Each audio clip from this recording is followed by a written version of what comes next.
welcome back to another episode of 2 Point Sports. For all of you that are returning, as you know, my name is Jose. For the new people, I'm Jose, one of the regular hosts. For those of you guys who do watch us a lot, you can tell that this is not Brumbaugh or Brandon. Both of them, many of you know, Brandon is currently away at basic training, and Brum has some personal stuff going on. So he's taking it a little bit of a leave. And we have our friend here, Brody, filling in for both of them. Brody, welcome. Thanks for joining. Thanks for having me. Appreciate it. I've been out of the podcast game for a little bit, so it feels good to get back in here and get behind the mic. Yeah, it's going to be a good time. Today, we're going to talk a lot of mostly recruitment.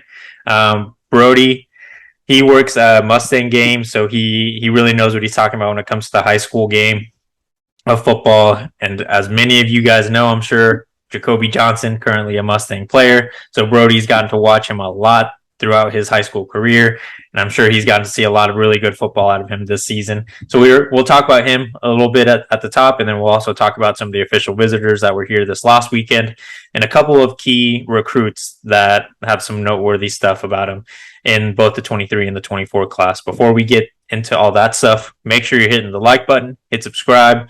If you're new here, make sure to leave a comment to tell us what you think about these players, and stick around to the end of the video because we still have an end of video challenge for you guys to participate and let us know your thoughts.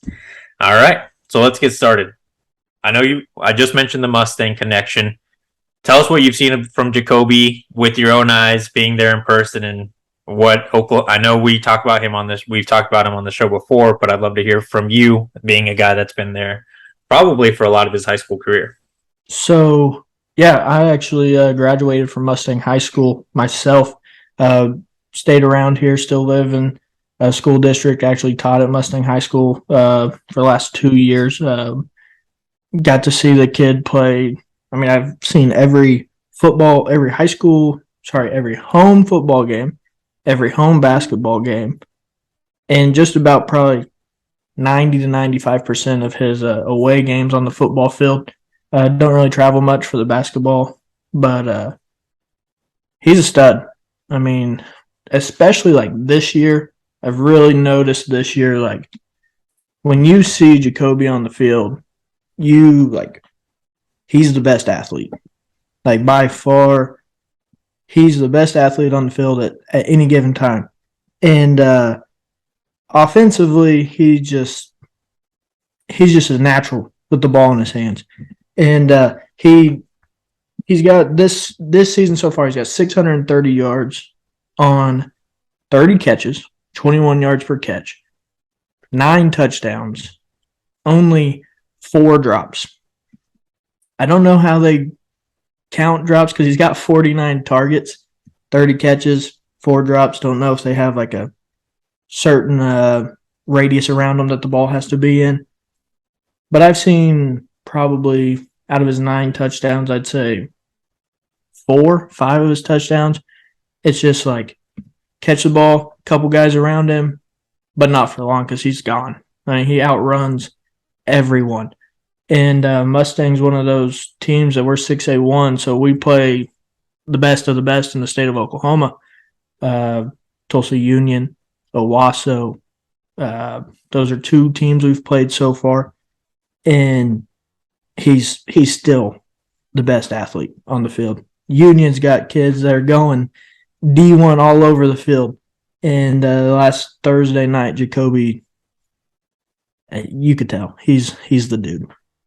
Yeah, and I think that's what gets a lot of people excited. And I'm glad you brought up the division that Mustang is in, because maybe not everyone's aware of how divisions in high school football are in Oklahoma. So bringing up that he's playing against the top of the top in Oklahoma football, definitely, and still being the best athlete on the field, definitely a plus for Oklahoma having him come in next year. And like you said, natural born athlete, I think he'll be just fine no matter where he gets put on the field once he gets to Oklahoma. That is one thing that interests all of us here in Mustang is we know we're being told he's going to play cornerback. He's going to be on the defense side of the ball. It's where Venables is going to put him. And he's, 6'3", lengthy. He's a lengthy kid. And he's exactly what Venables wants at a corner. But I'm telling you, if he has the ball in his hands, he can go. And it's a lot of fun to watch. So maybe they can find a way to get the ball in his hands, kick return, punt return, throw him out at slide, something.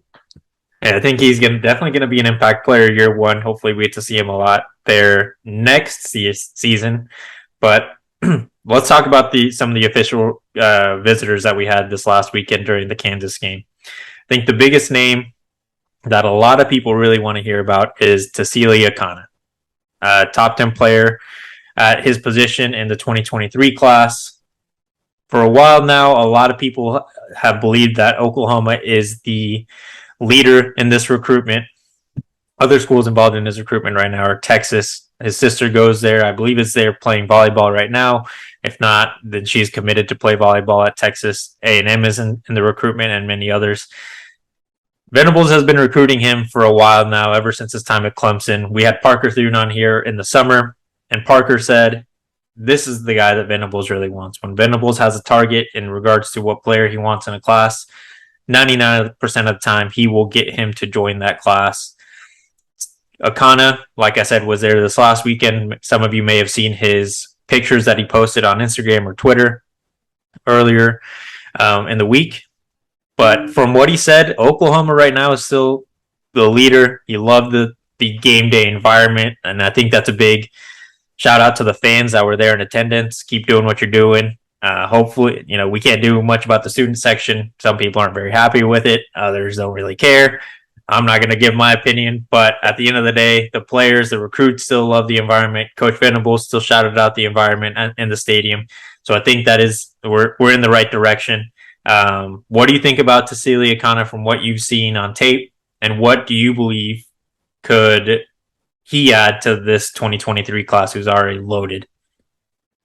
Watching tape on him, I consider myself a film guru. I watch a lot of film on just random kids throughout the day. I find myself in a rabbit hole down on YouTube. But with the kind of first thing you notice, defensive end, outside linebacker, he can put his hand in the dirt. He can stand up. Kid's long. I mean, he's like I said with Jacoby.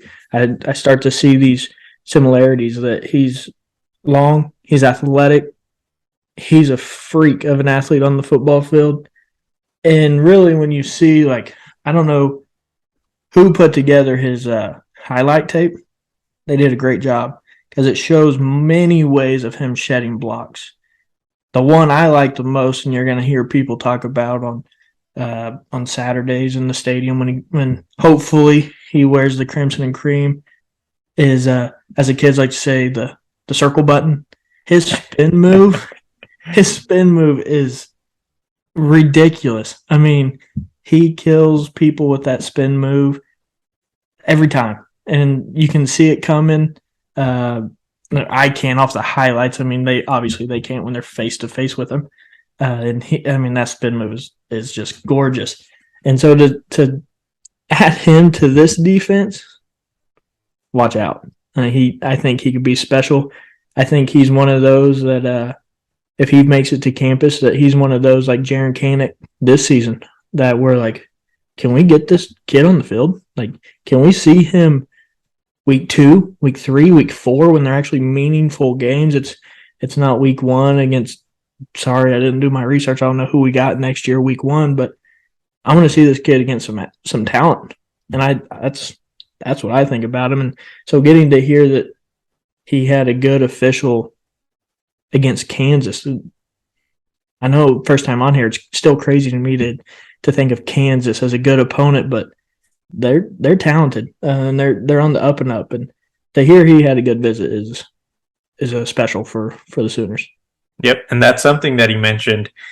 The scheme that Venables is implementing at Oklahoma is something that really intrigues a lot of football players that are being recruited right now. And Akana is no different. He loves what he's being presented by the coaches, the potential that they see out of him playing, like you said, playing with his hand down in the dirt or stand up.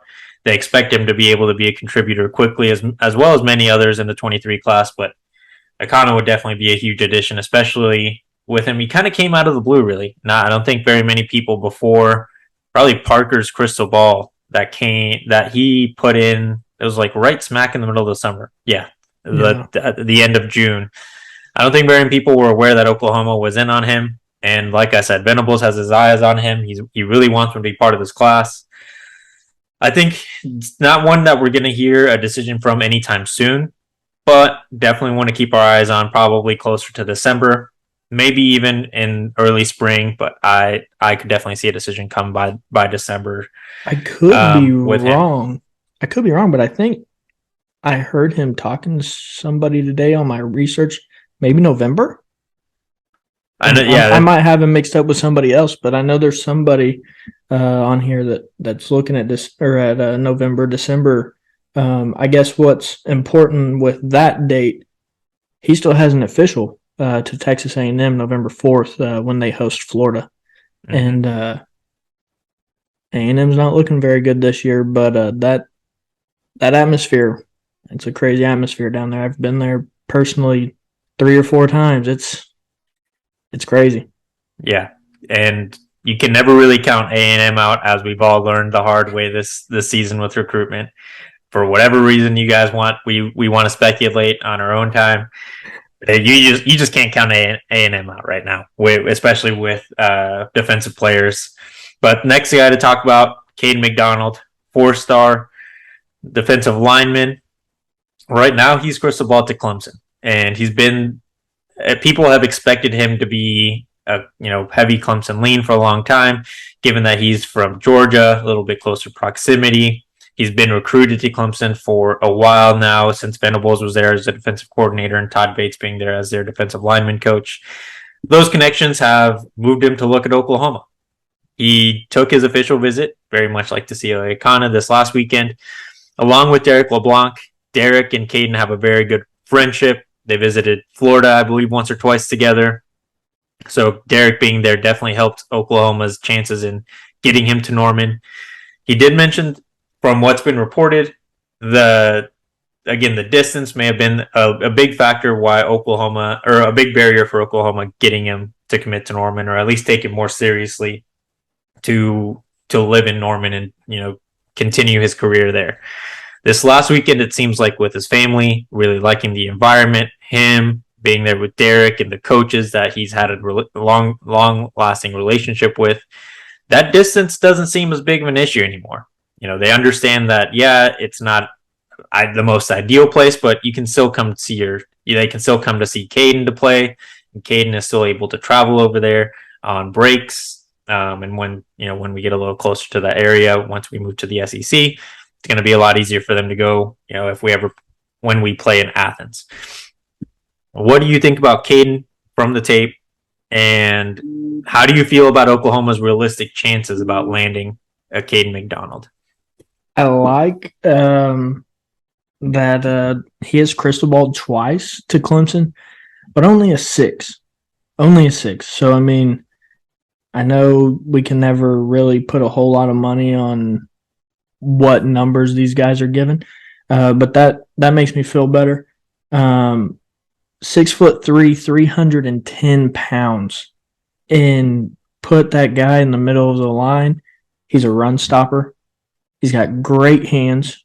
He's quick, and as we say with all these guys, I've been listening to you guys for months. When you dissect and break down these recruits, is one word that sticks out. It's athletic. This guy's a great athlete, freak athlete. I've whatever adjective you guys want to put in it before the word athlete. They have this guy at 6'3", 310 pounds, and they put him in the backfield and hand the ball off to him as a running back. If that doesn't prove to you at 6'3", 310 pounds, I'll say it again for the 4th time, 6'3", 310 pounds, and you're putting him in the backfield as a running back, not on the goal line. They're like midfield. They like this guy. And he could be a run stopper. I know Coe is in the middle of the line right now. Good season for the Sooners. Caden McDonald could come in, learn from those guys. Who knows what he could be? I mean, him and LeBlanc. And that's one of those things you said that maybe the distance is going to hurt the Sooners. good friends with LeBlanc. We have seen, some Sooner fans have seen and heard what the LeBlancs have said about the state of the program right now. They're not scared. They know. Let them get the guys in there and trying to get a Caden in there and tell the parents, like, he's going to be with us. I'm going to be there with him. I think that'll ease the minds of moms and dads and just let them know he's not out there by himself. Definitely. And the size, I think that's a key that you mentioned in here.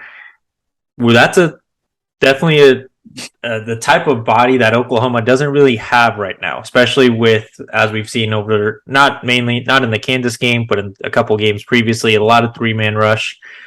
You kind of need a big human to be in the interior to play nose tackle and really just could have used him against K-State. Exactly. Just impose his will and his physicality in the interior of the line.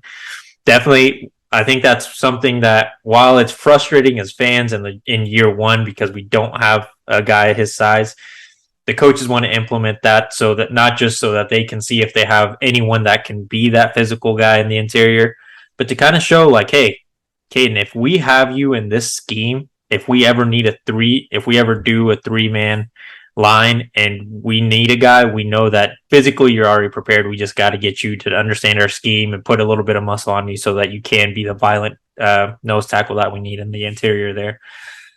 So yeah, I mean, it's definitely not gonna be an easy route to get him to Norman. He will be visiting Clemson this weekend unofficially, I believe. Like I said, he is expected to be a very heavy Clemson lean. I think this weekend definitely helped Oklahoma. Todd Bates is expected to visit him one more time during his last high school football game before his commitment, which is on Halloween, October 31st. So Oklahoma is definitely putting the full court press trying to get him to commit, especially after a couple of defensive line recruiting losses and DJ Hicks and Jordan Renaud. I think Oklahoma really wants to try to close out this defensive line group with some big human beings. And Caden is going to be the most immediate target, with Tasilia Kana following right after. I wrote these down because I wanted to say this. As a junior, I couldn't find his stats for this year. I have stats right now for Jacoby Johnson only because I see him on almost a couple days a week.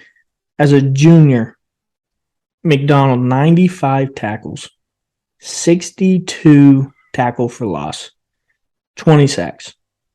As a junior in high school. Obviously, we don't know. Is he playing in 6A1 style football? Is he playing in 5A, 4A, 3? I'm not sure. But 95 tackles, 62 of those in the backfield, and 20. Man, those are great stats.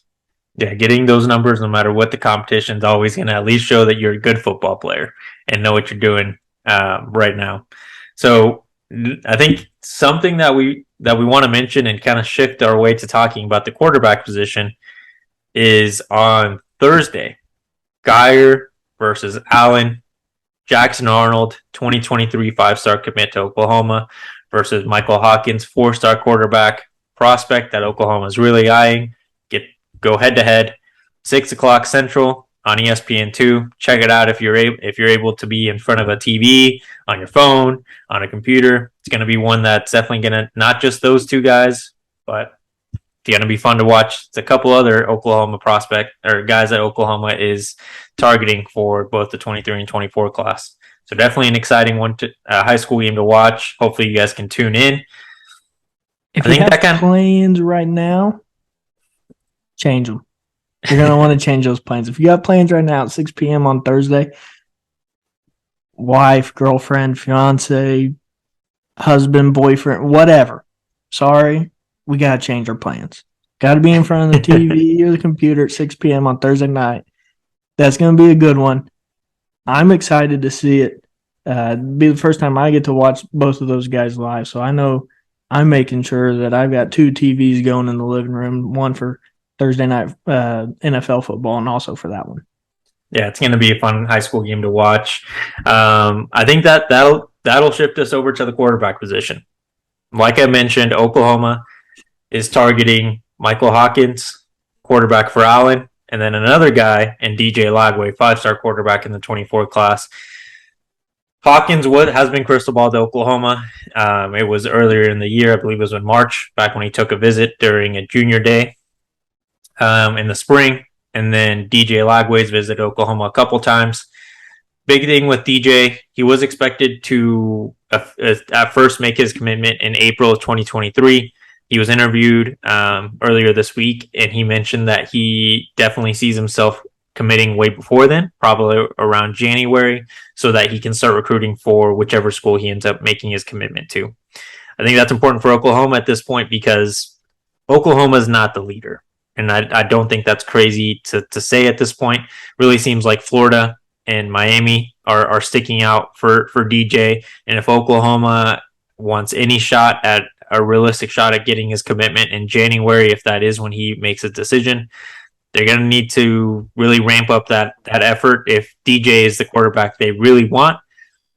Like I mentioned, Hawkins has been crystal balled. It might end up being kind of a Jackson Arnold, Jaden Rashada situation. Whoever makes the commitment first gets a spot, or it might just be that the Sooners are kind of focused in on Hawkins at this point. What do you think about that quarterback situation for the 24 class? And do you have a preference on which quarterback you'd rather have on this class? I know one's a legacy, one is highly, I guess, a high big time prospect at the position. So tough to really pick. But do you have a preference there? When you're talking 5-star football players, it's really tough to say, I'd rather have that 5-star over that 5-star. It's kind of like saying, I would really like that juicy fillet over that juicy fillet. I mean, they're both studs. Saying that, and I know this is gonna, I got OU on. There's OU behind me. It's gonna sound bad. He's leaning towards Florida or Miami, but out of those two, really give me Hawkins. I mean, after watching film, Lagway he can play. I mean, 6'3", 225 pounds. He can move. He's not just a statue back there. Even at that size, he can still move. He wants to beat you with his arm. He wants to stand back there and throw it all over the field. But he can run. The thing with him that I've seen, and the quarterback position is really a position that I like to watch highlights and film on. And my brother played quarterback and had chances to go on and play college. If he didn't choose to go play baseball, I grew up playing quarterback my whole life, so I feel like I know that position a whole lot better than the rest. DJ is one of those that you can tell he's a baseball player. He wants to go play baseball wherever he decides to play football. He wants to play baseball also. So OU, Florida, I saw LSU's in there. Those are good places to play baseball as well. Miami, they've been good in the past. They can get there. They can get back there. What I mean that you can see that he likes to, or that he throws like a baseball. When you see the ball come off Jackson Arnold's hand, it's a tight spiral. I mean, that guy can fling it everywhere. DJ, you see a lot where Patrick Mahomes is a good one, to where everyone always talks about, like, he can throw it over the top, he can come from the side, he can throw it from all over the place. Not trying to compare the kid to probably one of the best NFL quarterbacks, especially right now. But he's a baseball player just like Patrick was. With DJ, he tries to throw it from all those different angles, and it doesn't come out as that tight spiral just yet. You can tell beginning of the season, he's still used to grabbing that little baseball, trying to throw it. Throwing a baseball and throwing a football is completely different. And quarterbacks will tell you, I know my brother went on to play Division I baseball, so he had to go through the baseball and the football and how to throw the different ball. His quarterback coach, also my quarterback coach, told him every year, when baseball season ends, you don't touch a football for 2 weeks. Don't touch a football, don't touch a baseball for 2 weeks. Get the muscle memory out. And you can tell with DJ, he's probably been playing baseball on the weekends. Pick up baseball. It's something that they do a lot, play every weekend these days. And you can just see that he's still trying to find the grip of the football this early in the season. And then didn't find any highlights from last week, so it might be gone. But he's still got good numbers, 69% completion rating, 1,872 yards passing, 22 touchdowns, 2,300 total yards, 29 touchdowns. You're going to tell me he's coming to Norman? I'll get on board. But just between those two, Hawkins is the one that really stands out to me. That if you're going to give me one of them and say you pick, he's also an OU guy. Come on, Hawkins, we'll take you. Yeah, and that's a good point you made about DJ. And something we've definitely missed whenever we've talked about him is we've mentioned that he wants to play baseball at the collegiate level, and he does hold an offer right now from Oklahoma for both sports, as well as Florida and all the other schools pretty much recruiting him. Is that maybe a reason why Oklahoma might be focusing a little bit more on Hawkins as we can come down the stretch here? Because I would expect them to want to get a commit or two by December or January so that they can start using that peer-to-peer recruitment tactic that they're using now and every school is using. You kind of want not just your recruiters and the coaches, but the players recruiting for you as well. And if they see something similar to you, which, I mean, it's probably fair to expect that Levy and the rest of the offensive staff can see that what you're seeing is that he does struggle with making that transition from baseball to football in regards to his throwing motion.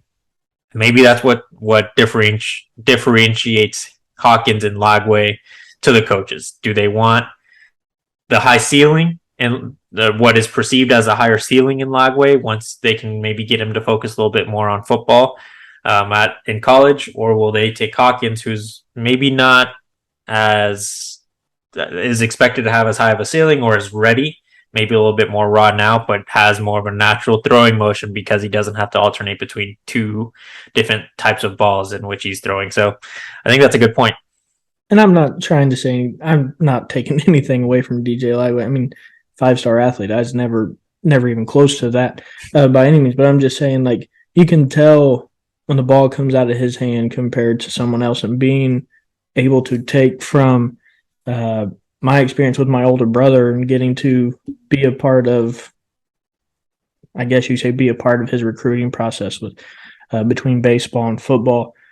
They're going to recruit you. I tell kids this all the time at Mustang. They'd be like, oh, yeah, I'm being looked at by so-and-so to go play this and this. And I just tell them straight up, like, guys, that's awesome.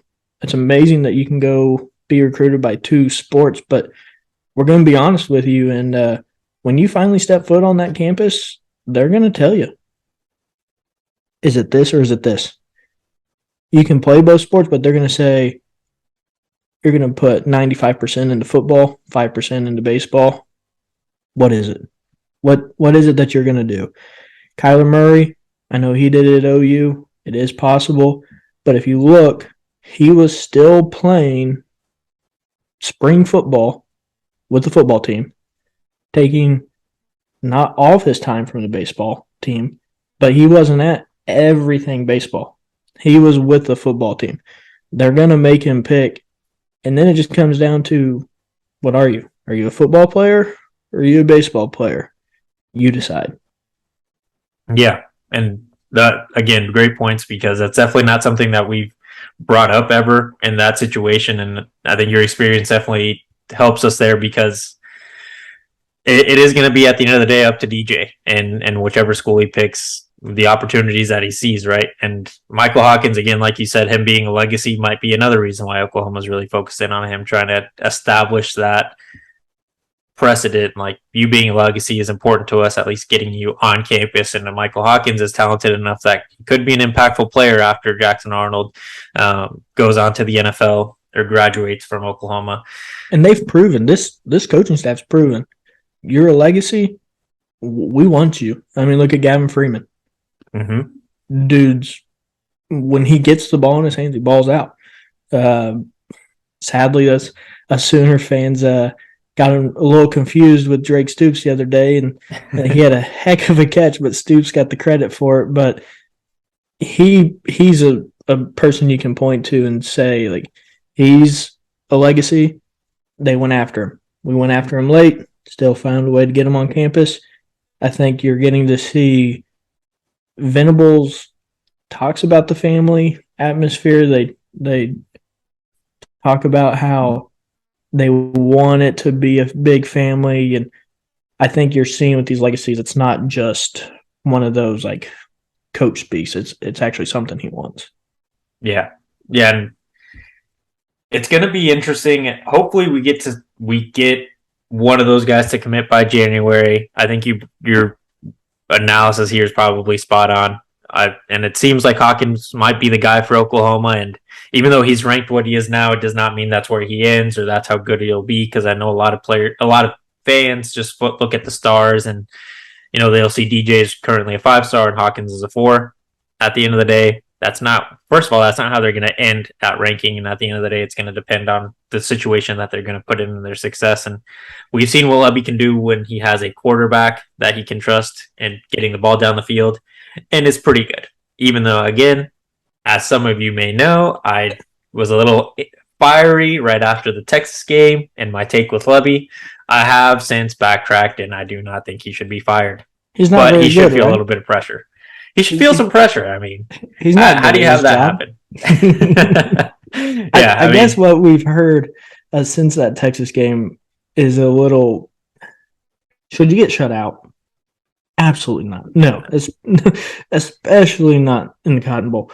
But I guess what we've heard since of General Booty having some kind of allergic reaction. I made the joke to my dad, who I talk OU football with all the time. Did he get the famous illness that it seems like Texas gets 7 out of 8 years? Did he get the fair flu? Did he? I don't know. What it sounds like he was supposed to start, and something happened. Nerves got to him. Maybe he did have an allergic reaction. We'll never know exactly what happened. And insert Bevel, and I saw a tweet right before we got on here, whatever you want to call it, the Wildcat from Braden Willis, and things just snowballed. Yep. It was a tough day in Dallas, but it will not be a consistent thing with this staff, with Lebby as the offensive coordinator moving forward. I think next year is going to be a very different story, and Texas fans might as well just take their win this year because it's probably not going to be a constant thing. Here we go. I'm going to go in here and do something that our good buddy that I miss so dearly, Brandon, would possibly do here. All right. So I got something for us. I'm going to take us down a rabbit hole because I wrote this down and I'm interested to know what you think. Are we good on time? I guess I should ask. Yeah, we're good. Yeah. So, and then I also heard this morning on sports radio with Toby Rowland. Give me this. All right. OU's sitting in the Big 12 standings with 3 losses. There's a very good chance that they don't make it back to Dallas. We would have to have craziness happen, right? What are the chances that we see, it kills me to say this, a rematch of this weekend's game in Dallas? OSU, and as I like to call them, Texas Longhorns, in the Big 12 championship. What are the chances that we see that? It seems rough because both of those schools would need a lot of help from TCU or everyone playing TCU because at this point, and K-State, because both of them are undefeated in conference. I mean, it's not crazy. They're definitely, I think Texas has a really explosive offense and it's possible, but again, they need help. And if that would also require them, Oklahoma State to not lose again, more than likely, and Texas to get a lot of luck to get to the Big 12 championship.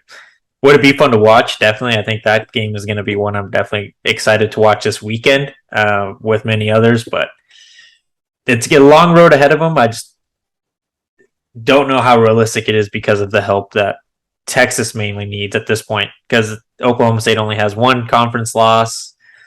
Both, assuming that they lose this game, both of them would end up with 2. And again, like you mentioned, K-State and TCU need to lose 3 at that point, and then those 2 schools need to go undefeated. Not impossible, because as we've seen, the Big 12 is kind of up in the air, but TCU has proven that they are willing to do whatever they need to get that dub at the end of the day, and Duggan is freaking lighting it up. We'll see what happens, but definitely not an impossible scenario that would happen, those 2 meeting up in Dallas for the Big 12 championship. Remind me here, Texas has only lost 1, correct? They lost to Tech? You're right. Yeah, they've only lost once to Tech. Yeah, so they both have 1 loss in conference. So I guess they don't need as much help as I thought. They beat each other. One of them wins this weekend, which I have my thoughts on that. We'll see what actually happens.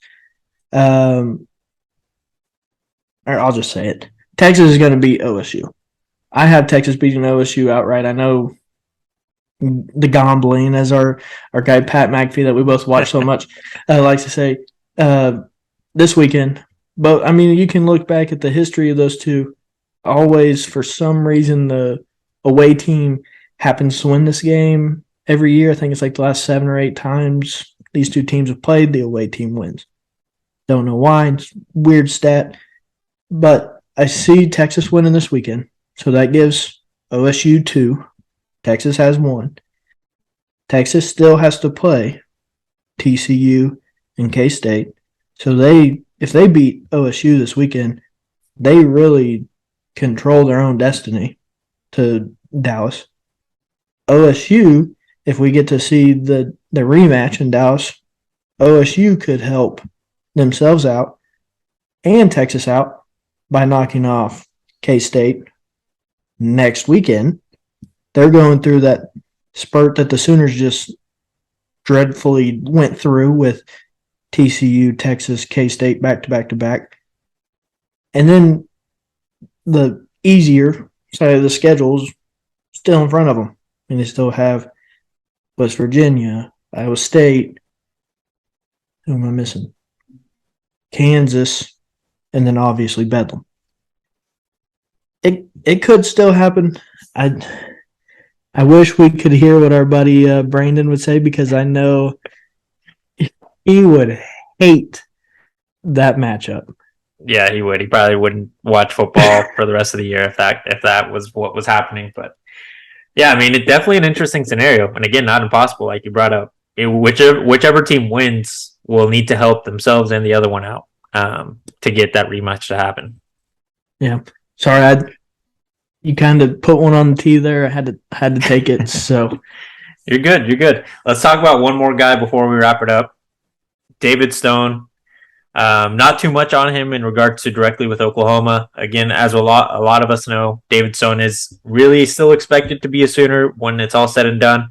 But it seems like Michigan State is doing everything they can to get him to be a Spartan. He was visiting there this last weekend with By Job, Oklahoma local.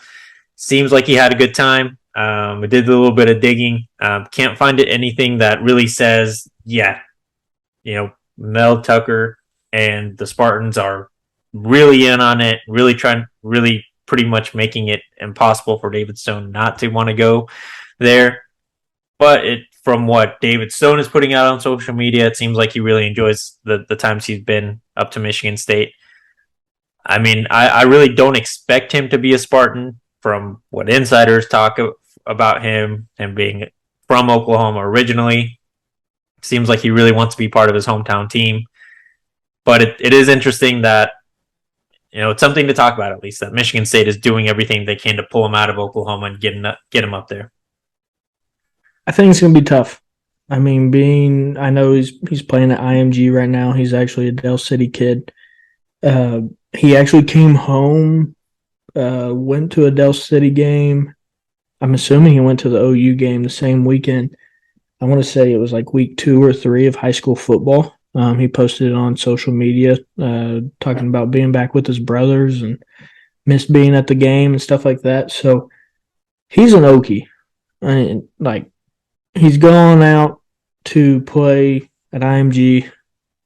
I feel like Oklahoma high school football's got some of top tier players. I really feel like we're a very underrated state. when it goes on to the national level. He went out to IMG to face studs, to face the freak athletes, to see where he can get better. It's a great call by him because he's going to see much better competition out there that's going to help him become a better football player for him himself. And I believe that plane comes right back to Oklahoma and he puts on the crimson and cream. Yeah, I agree. And him, along with Phil Picchiotti, I think that's how you pronounce his last name. I always butcher it. They're going to be keys in creating that Oklahoma to IMG pipeline and starting to get a lot of talent there because as we've seen, Venables and the staff love to target Florida, and I'm sure it's going to start expanding a little bit more as they have more time being Sooner coaches. But Florida seems to be a favorite and where they like to target schools, and it's not a weird thing. It happens all the time with a lot of coaches. You kind of take your preference of big states. This staff's is Florida and Texas. Last staff's was California. Not crazy. And I think the IMG to Oklahoma pipeline is going to slowly become a thing here over the next few years. I got a couple of things here. Hopefully you're good with it. If not, shut me down. You brought him up. Phil Picchiotti. I've heard it multiple different ways. Looking at next year's, I guess, the chosen class, right? Two guys. I'll give you tell me, you want me to give you my favorite two, or do you want to give me your favorite two from the chosen class? Which one? You go which first. One first? Me first. Phil, obviously, because I brought him up. 3-star linebacker. How he's a 3-star. Watching his tape, the dude can fly around. He's not afraid to smack you in the mouth. And when you watch his tape, running backs look like they're running into an absolute brick wall. He is going to be a guy that if you can't put him day one at the linebacker position, he's going to be fighting for a chance to be in week 6, week 7, week 8 of his freshman year. He's going to be fighting to get on the field. I know we're seeing it right now with I'm blanking on their names, Kip Lewis and Kobe McKenzie. I know we're not seeing them on the field right now. Maybe that's something we see of Phil. Maybe he needs to come in, get a year under his belt, and then we can throw him in. My second one, I really don't know how much of this guy people really know. You'll know more than me. Dalen Smothers. Dalen Smothers, and then there's Phil. Like, Dalen has got me so excited. Like, this guy, I am ready for him to step foot in Norman, Oklahoma. 4-star running back out of North Carolina. His speed, watching his highlights, the pursuit drill in the game of football that people always, if you know football, you know the pursuit drill. When he hits the edge and that corner or that safety has what looks like they have the angle on him and he still outruns them, oh my gosh. His speed's amazing. He has an amazing view. He sees everything. He's explosive. And we can do with him what we're seeing that this offense likes to do with Eric Gray. He can be put out in the slot receiver position. We can throw the ball out of the backfield. Dalen Smothers with a guy that I know you and Brandon love, Javante Barnes, Javante Thunder, and Dalen Smothers Lightning. Come on. Give me that. Yeah, and I've heard a lot of good things from local guys that cover North Carolina. I believe it's North Carolina, right, where he's from? Yeah. North Carolina high school football. I actually saw a clip from a podcast there. I'm not really sure who makes up the panel, but it sounds like it's some high school coaches or ex-high school coaches. They have a couple of them said that Smothers is probably the best high school running back that they've ever seen play in the state. And if he really wanted to be the best wide receiver, he could do that as well. He is apparently one of the most talented kids they've ever seen, and to think that him being a 4-star is a criminal underrating of him, which I hope you and them are right, because he would be a big addition to that running back room, and that versatility is something that when we look at the class that was expected with Lincoln Riley, was Raleek Brown. That's kind of the gadget kind of player that he was expected to be at Oklahoma, and Dalen Smothers can definitely do that kind of stuff with what you see and the locals see there. Hopefully, we get to see him year one.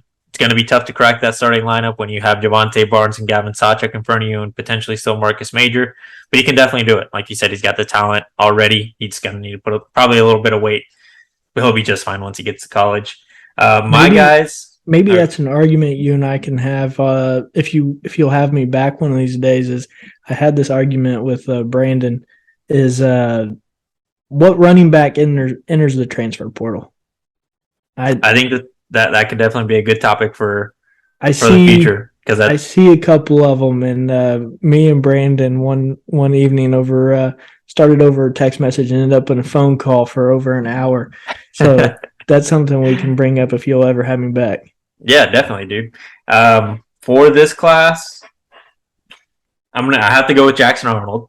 Mm-hmm. He came on the show.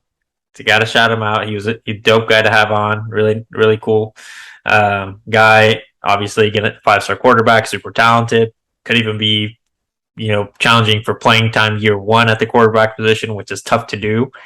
Even when we do seem to have a light quarterback room, he's still going to be behind Nick Evers and potentially Dylan Gabriel if he comes back. So excited for him. Is it crazy to say possibly the face of the program already? I don't think it's crazy. I think a lot of fans are so disappointed with how thin the quarterback room is this year that they're expecting him to be some people expect him to be a day one starter. The guy. Yeah. Regardless of Dylan Gabriel coming back.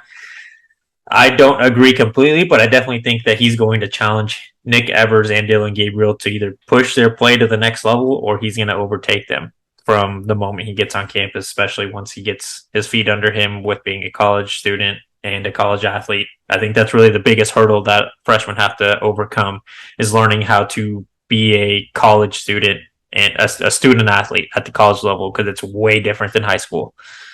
My next guy, and it's going to be one of those guys that's maybe underrated, is Caleb Spencer. Mm-hmm. That dude is he's so confident in the way that he plays. I remember it was early in the high school football season. 24/7 was talking about him, and I think it was Wilt Fong or some other guys, but they went to watch him in person. He had just pulled off some crazy play from the safety position, and then the opposing offense manages to get down the field. I believe it was on a field goal attempt. He points to the sideline and to the reporters that are there covering the game and says, "Watch this. I'm going to block this kick." Gets on the line, blocks the kick. I believe either him or one of his teammates recovered the block. You have to have another level of confidence to say that you're going to block a kick and then actually be able to do it. Because my train of thinking is the people that talk the most are usually the worst players on the field. But if you can back it up when you talk that much, you are going to be special, whatever level you're at. Because it's tough to back up when you're talking that much trash or being so confident.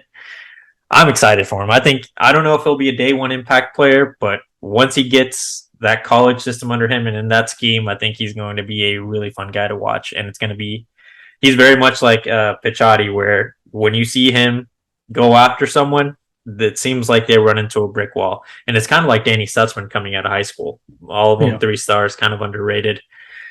Who knows? But yeah, I think those are the 2 guys I'm most excited about for this upcoming class.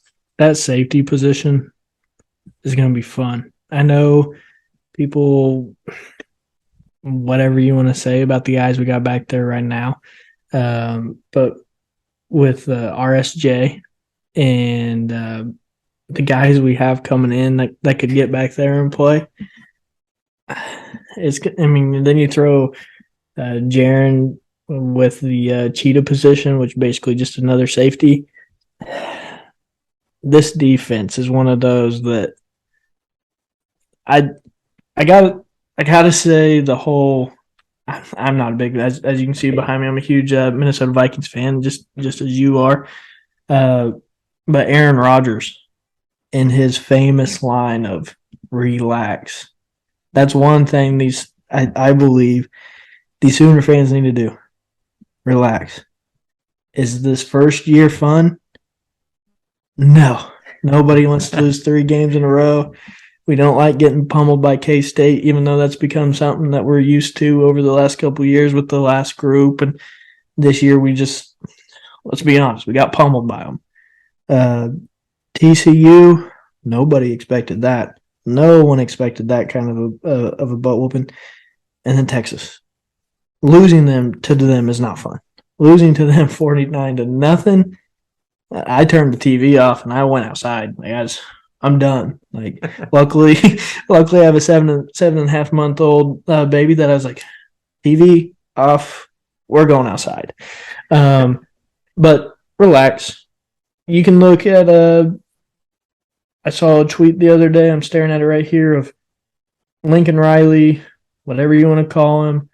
2017 to 2019 classes that were ranked number 8, number 9, and number 4, respectfully. How many guys that transferred? How many guys that they don't know? Are they at OU? They're just not playing football. What happened to them? I mean, you can go through here like Robert Barnes, Trey Sermon, Calcaterra, Marcellus Sutton, Zach McKinney, Troy James, Tyrese Lott, Buki, Pledger, Mordecai. These Pat Fields, these are all names. Hazelwood, Rattler, Stogner. Those are guys that could be playing. And I see one here, medical retired. They're not here.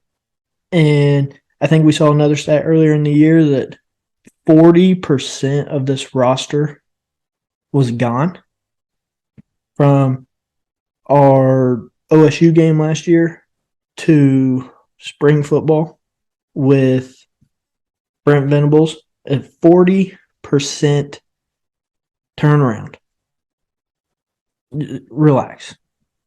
Let him get his guys in here because of the 60% that stayed. They might as well be playing a brand new game. They're learning a new defense. They're learning a new offense. Relax. I think we see this year. I don't think the OSU and Texas game is a rematch in Dallas. Reason is, I feel like we get to do to OSU what OSU is always trying to do to us this year, is we get to finish them off and say, you thought you had a good year, get yourself back up to Stillwater and get ready for your bowl game because you're not going conference. Yeah, I think that's Oklahoma's biggest thing this year. You got to be there to kill the party for some of these teams, like in Oklahoma State. That's what I'm hoping for. At least I think that's my bright spot for this year. Yeah. Is we just got to kill the party for some of these teams. But I think we'll end it there. End the video challenge. I'm just gonna take your question and roll with it. Who are the 2 or 3 prospects that you guys are really excited about in this 2023 class?